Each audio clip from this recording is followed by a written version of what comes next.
So we've learned in all these systems, in safeguarding and health, we have all these professionals, and in fact most teachers, social workers, even doctors, we all do this. We reflect on power because we've had 70 years of understanding of the harm that's done if we don't. And what you see on Twitter is a medium where identities are formed without context. So people are projecting an identity through this Twitter account that they've set up.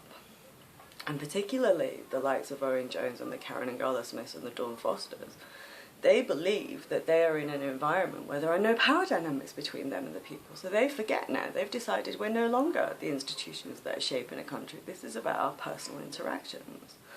They reproduce their class identity around themselves, which is why they're the same tight bubble that they were in 2010 and there's been so little change. And then they react to protect it, which is why they keep producing, you know, hate for other groups. We will construct an object onto which we project our dysfunction. And what you see on Twitter is identity formed without context, and then the extremes people will go to protect that identity. And it just goes over and over and over and over and over again, because that's what happens. Like identity that's not attached to anything is narcissism. And what you see is this narcissistic reaction to produce identity and then to protect it at all costs in this environment, this little Twitter bubble. And so what you end up with is a situation where Owen Jones believed in 2010, when people were saying, please could you not prevent discussion of welfare reform because it's going to kill people, and this is the rule of law for all these vulnerable people, all he can see is, well, they're not saying what I said in Chavs, and I need to protect that because that's my identity. And so to them it didn't feel like we would, you know, them setting up Twitter storms to prevent discussion of welfare reform and local authority reform, to them was just protecting identity. And they really genuinely feel aggrieved if people injure that, because nobody has ever taught them at elite institutions that that's what we do. And that's because at elite institutions, they want to be able to reproduce that class identity without interruption.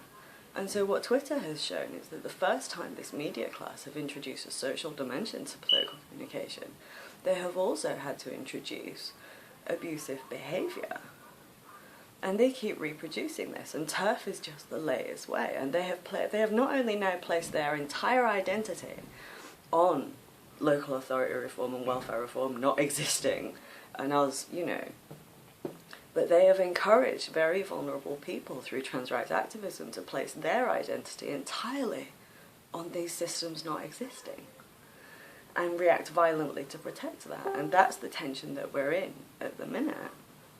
So I think Twitter is a really interesting place to look for the dangers of not reflecting on the context in which your identity exists, identity without attachment. And it's a really good place to see how that reproduces. But, you know, Owen Jones didn't think about the 100,000 people that would die because we couldn't discuss consensus on welfare reform. He could only see his identity as the left, which he'd largely only got as a result of media democracy at Oxford University.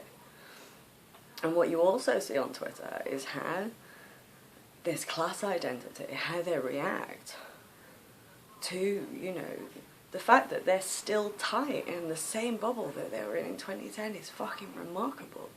But now what they've done, because they can't see past their identity, they can't see that everybody can see them, that we can see that our political establishment have moved into a chat room and generate false identities and abuse people. And the same mechanisms that used to be played out in abusive policy are now being played out in intimidation. And with Momentum and with Corbyn, you see how people were encouraged to identify as good, to place this fucking tiny culture in Jeremy Corbyn at the centre of their identity. So that any attack on Jeremy, what McDonald said? Any attack on Jeremy is an attack on us, on everybody. So then anybody who criticises Corbyn gets absolutely terrorised. And this is the dangers of actually not reflecting on identity. But what marks these people out as odd is that in the 20th century we have learned that we do not do that. And the people they claim to speak for, the people who work in these trade unions, the Unite members and Unison members, PCS members, they all know this. But the left do not. And this is what makes them so fundamentally dangerous. And they will continue to do that if they get to Downing Street.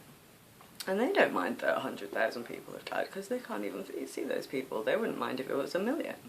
They wouldn't even notice. They would see any mention of it as a threat to their identity.